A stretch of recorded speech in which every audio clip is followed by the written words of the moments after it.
Hi. The very first episode, huh? Well, I'd like to welcome you to my new podcast, videocast, if you will, where we're going to talk about all things Amazon private label selling. I'm personally a full-time Amazon seller, and as I work in different forums and be around different types of Amazon sellers, I see there's all types of opportunity to answer questions, and there's so much misinformation out there. I thought it would be helpful just to put this series together. In this first episode, we're going to talk a little bit about just getting started, different things of what's involved in moving forward. And then in future episodes, we're going to try and talk more about specific topics about maybe what it's like dealing with a Chinese supplier, finding products and markets, all of the different terms of dealing with different banking things, all of the things that you need to know to help you get started. So bear with me in this. I'm not an actor, not a professional speaker. I'm just a merchant. So my intent in putting this together is to be helpful to all involved. So with that said, let me just tell you and introduce myself and tell you a little bit about me. Mark Adams is my name. I have been a merchant for, over a quarter century now. I started back my first business way back in 1989, where I opened the first of four clothing stores, small chain of clothing stores that I had. And over time, that's really where I cut my teeth on being a merchant. And we sold some other people's products as well as we created our own. So I've been private labeling now for, over 25 years in one form or another. So in that first business, we built that up and sold that like 10 years later. I think I was 35 and literally retired for the first time.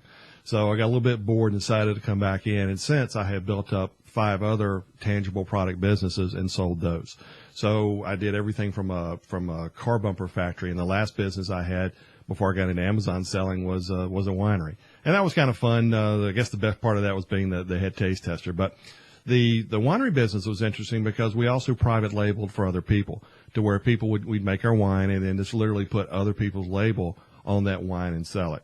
So I have bought private label products, sold private label products, and in some form or another with all of the products in between. So even long before the internet, I've been doing private labeling. So I guess if I look back over my career, that I've spent almost all of it doing that. So a lot of experience, a lot of background in doing that, and I hope to be able to share that with you. I live in Charlotte, North Carolina. I have been living here from the North Carolina area and lived and traveled all around, but I've decided to come back home and been here for, almost all but a year or two of my entire life. So I have, in addition to building up the businesses, I spend my time now as an Amazon full-time seller. I have my own products, I have multiple accounts, and do pretty well doing that. But I also do teaching and have some students and different things where I spend time on that as well. And that's pretty much how I spend the course of my day. But regardless of all of that, what I really want to talk to you about in this is getting started with Amazon private label selling. Is it for you or is it not? And really that's something that you have to decide. What I hope to do is just give you a little bit of information and then let you come to your own conclusion.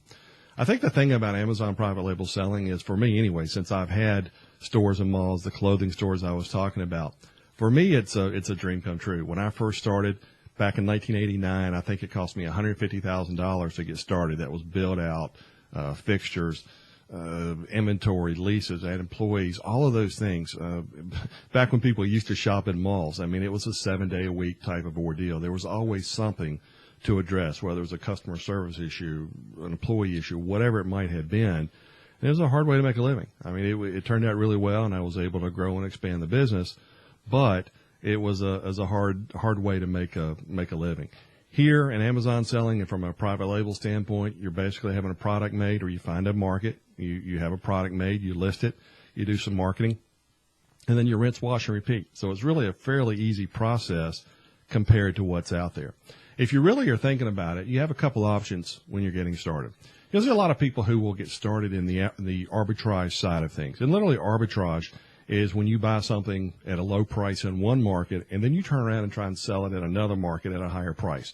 In the arbitrage / reselling scenario, it's relatively easy to get started. And you'll see people, literally what they will do is they'll go to a Target, a Walmart, some kind of big department store, yard sales, whatever it might be, and they're trying to find products, both new and used, that they can turn around and sell on Amazon for a higher price. Well, that's good and fine. Literally what you're doing in that is you're building for lack of a better word, you're buying a job. You start out on Monday and you go to Walmart. You buy all the clothes out you can. Then you go Tuesday to Target, Wednesday the next day, whatever that might be. And it's a scenario that's typical throughout the world to where literally you're selling time for money. When you stop working, you stop getting paid. The other hard part about arbitrage is that when you go and you're buying closeout items, if you go and you buy them, you're trying to, once you buy them, typically there are no more left. So you're starting over again from scratch every single day. And that can be kind of hard. It's very traditional. A lot of people have gravitated to it because it's pretty easy to get started. To me, that's a tough scenario because I'm at a stage where I would rather build passive income. I'd rather do something once and then get paid for it over and over and over again. A long time ago, I actually had somebody tell me, he says, you really don't have a business until you're getting paid when you're eating and sleeping and driving in the car. So I've kind of always taken that to heart. And that to me is why I gravitated towards the private label selling. And private label selling is a little bit of a different scenario than the arbitrage model. It's a touch more maybe to get going, touch longer to get going, but not much. Literally what you're going to do is you're going to go find a supplier, identify a market first on Amazon. We'll talk more about this in future episodes. But you're trying to find a market, just as you would in any other scenario that has some opportunity where you can create a product that's maybe a little bit different or somewhat unique versus there, that you can do better packaging. You can maybe do something to make the item unique, or you can charge a little bit more and sell a little bit more than what's being currently done in that market. And once you identify a market, you go to China, or you can go anywhere you like for that matter, in your own country even. But most people go to China and then find their product, put their own private label, their own logo on it, if you will. And private label just means logo, is really all that means. Is you put your own branding on it, and then you bring it into Amazon and you sell it under your brand name, and then you, of course, get paid for it. So it's a relatively straightforward process to where you find the product once, you bring it in, you do some marketing, you get some reviews and some other things, of course. But once you get all of that set up, all you really are doing is when your inventory runs low, you buy more inventory and you have it sent in. There's no looking for things like you would in arbitrage. There's no constant aspect of doing it.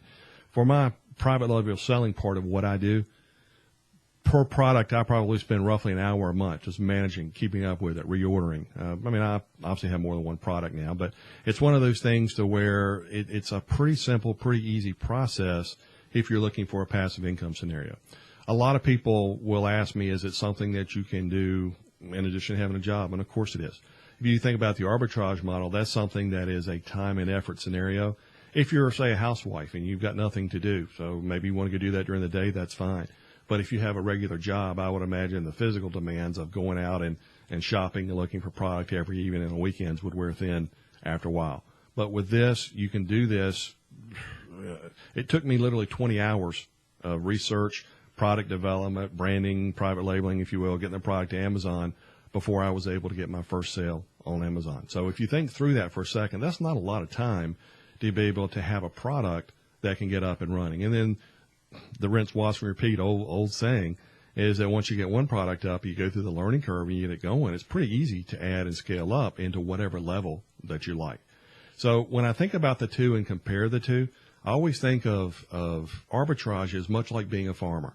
You plant, you harvest. The next year you plant, you harvest. Again and again and again, you plant and you harvest. You're doing literally time for money, and that's fine. That's how 99% of our society works. But in doing private label, it's much like being where you're planting an orchard instead of just, say, a crop. You plant the orchard, and maybe it takes a little bit longer to come in, but year after year after year after year, that orchard bears fruit. And that's kind of what private labeling is really, really like. So there's all kinds of different forms, and we can touch on that as we go in. I just wanted to give you a good orientation, good overview, if you will, of kind of what some of the differences are. And ultimately, you have to decide what's right for you, whether you do the arbitrage or you want to do the private label selling. For me, in the stage of career where I am, I really, really enjoy opening up my phone and looking at the dashboard and see that I got paid when I was eating, when I was sleeping, or when I was driving. So to me, that's kind of a nice way to go. And again, I can incorporate it with other things that I do throughout the course of the day. Thinking about what it is really to get started. A lot of people will ask me, what does it cost? What should I expect? What are some of the income goals and different things like that? Well, of course, those are as different as people. Let's take a look for a second, and let's just maybe talk about what are some of the income possibilities, and then we'll wrap up today's webinar with kind of what I did to get started. But if you think of some of the income possibilities, I'm one who tries to be realistic. I'm not an internet marketing guy. I'm just a merchant who does and sells things online. And to me, there's a big difference. You hear so many people in this saying, well, I make $50,000 the first month, and I did this and I did this. And it's like, please. I mean, my assumption is that you're smarter than that. Now, I will say I have met people who have done that. And the difference is those people are very, very experienced. They have incredibly deep pockets. They may have put 50 grand in their first product. They may have had a Facebook page of 100,000 people, an email list of 100,000 people, and they're very, very skilled, and they have a whole staff of people who can help them. Is it possible? Yes. Is it probable? Not on your first product for most people. I don't want to be Debbie Downer. It is possible, but I don't think it's probable. And I think for most of the people I teach and my students, I have a little bit of a different philosophy in that I try and get you started where find $1,000 a month product. Learn the business, learn all the little nuances and the ins and outs. I mean, if you think of any sports team, whether it's baseball here in the United States or football, I guess as it's called, soccer, we would call it here, but football throughout the rest of the world, there's always an exhibition season, a preseason, if you will, where you're trying to get all the bugs and kinks worked out. So when it comes really time to be serious, you're in, quote, game shape, I guess. And for me, I think that's the same type of philosophy you want to adopt when you are starting out in your Amazon business, because it's not hard and it's very, very doable. However, like all things, there is a learning curve. So for every $50,000 a month product, there's probably $1,000 a month products. So my suggestion, what I try and teach to my students, is to go out and find one of those $1,000 a month products. It's not going to make you wealthy, but I haven't heard anybody yet who would turn down $1,000 a month for an hour or two each month. If you are, then my hat's off to you.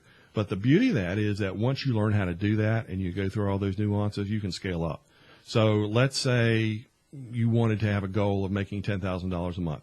Well, roughly $8,000 a month is roughly 6 figures a year. And that's what most people say they want to make before they leave their job. Again, insert your number. A lot of people who say they want to make 100, they're happy making 50. But regardless of whatever it is your income goal, chart this out and start out with the end result in mind. If you want to make, say, let's just use $10,000. Maybe that takes you $10,000 a month products. That's okay. Would you go in, would you make $10,000 a month for 10 hours worth of work, 5, 6, 7, 8 hours worth of work? I think most people would. For many people, that's not a big deal, and I get that. But for most people, that's game changing. That's the ability to send your kid to whatever college you want, or to take a dream vacation, or buy a car and pay cash for it. Whatever the simple things that it is that are important to you in life, that's very, very doable. And I think my philosophy is a little bit different in how to do this, because the greed that most of us have, we just want to go straight and try and get the $50,000 a month product.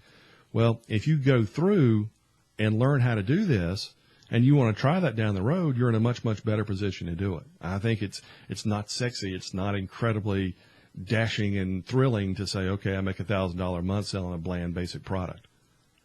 But, when you put that money in the bank, I don't really think it makes a whole lot of difference. So I would implore you to consider the strategy of doing something simple, get the low-hanging fruit, find out what works, go through it, and then scale up.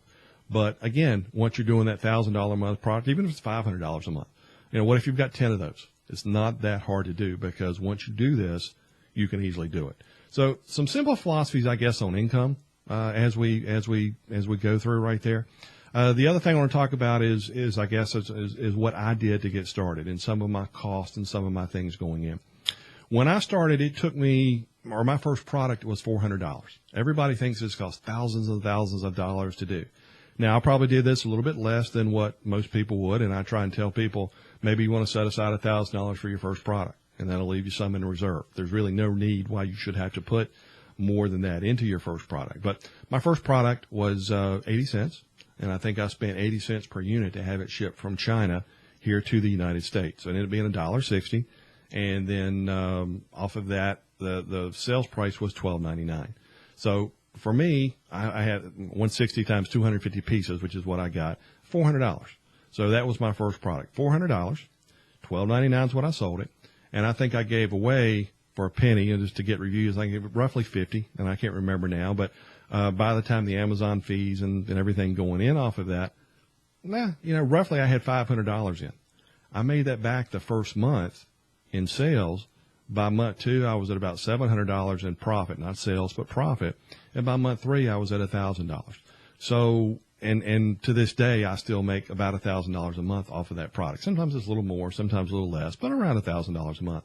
I've since added other products and other accounts and other things, but that's how I started. And I think that's the ideal way to start, is that it's very doable. And if you're starting out with something small like that, and I guarantee you that $1,000 a month I still enjoy to be able to do with what I choose. And I'm not complaining about making $1,000 a month. But with that, you're learning how to do it. You're getting set up. You're getting confidence from being successful. Products at that price range, there's some competition, certainly, but there's not very, very much. And if you get up and running, that's the great thing. The thing about this is that talking about competition, is that I think there are thousands of products still left, thousands of markets still left where you can put products in. There's going to be somebody still selling this, and the beauty of all things is competition brings out the best and brightest in us all. But is the market anywhere near saturated? No, I don't think it's even close. I think it's at the beginning of the curve as far as getting started. Now, who knows where it'll be in a few years? I'm sure the market will mature.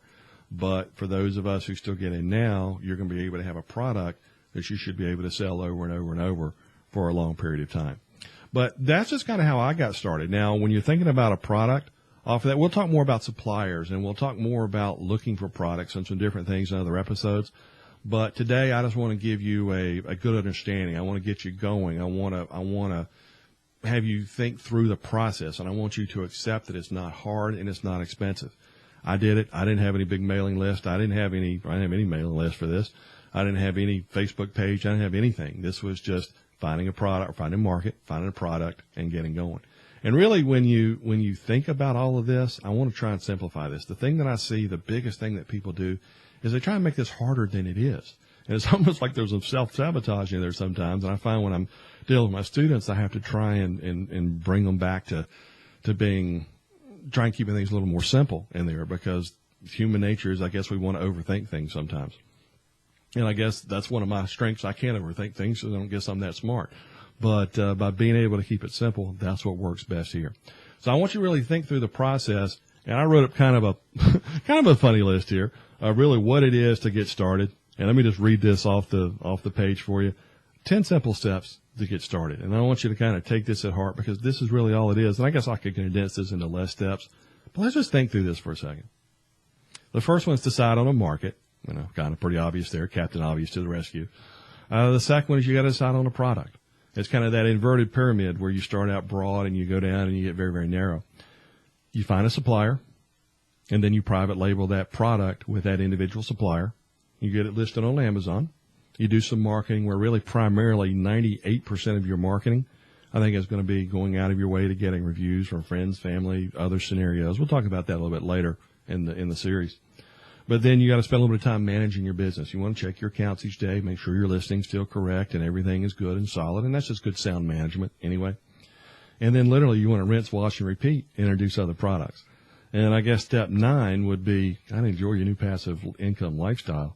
And then 10, kick yourself for not starting sooner. It's not much harder than that. But that in a nutshell, if you can go through those simple steps, you've got a really, really, really good shot of creating a business here. Now, the other side of this is once you're up and running, and I think a lot of people understate this, the fact that I have built up and sold 6 different businesses. Every one of those businesses, I started out with the end result in sight. By doing that, it allowed me to focus and to have things really laid out and systematized into what I was doing. As you start your Amazon business, I want you to think of the value this business will have. As you build your business and you got this passive income coming in, this is a tangible, saleable asset. You can give it to your kids. You can sell it to your kids. You can sell it to anybody else that you like for that matter. But regardless of what it is, you can sell this for a lot of money. What I'm doing in my own business is I have multiple accounts and I have businesses at different stages, or brands, I should say, at different stages. Where brand 1, I'm trying to really, really build, have multiple items, get it to a certain sales point where then I will take and offer that business for sale and then take the cash and do with that whatever I want, where I've got the brand behind that that's still growing, not quite as mature as that first brand, but it's coming in behind it and starting to take that place. And then as it matures, then I'll sell it. And I've always got one that's starting, one that's maturing, and one that's ready to be sold. So I'm constantly replacing doing this because, again, the key is if you've got this figured out and you know how to do it, you can scale it, you can constantly bring in brands if you choose to go that strategy. If you choose just to continue to take the monthly income off of that, actually it's 2 weeks, I guess, with Amazon, but the regular reoccurring income, you can do that as well. So anyway, that's pretty much easy, or how to get started, how to take a look and compare the difference between arbitrage and private labeling, a little bit about what I did to get started, a little bit about what it costs to get started in that, and then maybe some simple steps to get going. So with that said, let's go to our next segment, and let's see if we can take a few questions, and we'll wrap it up today.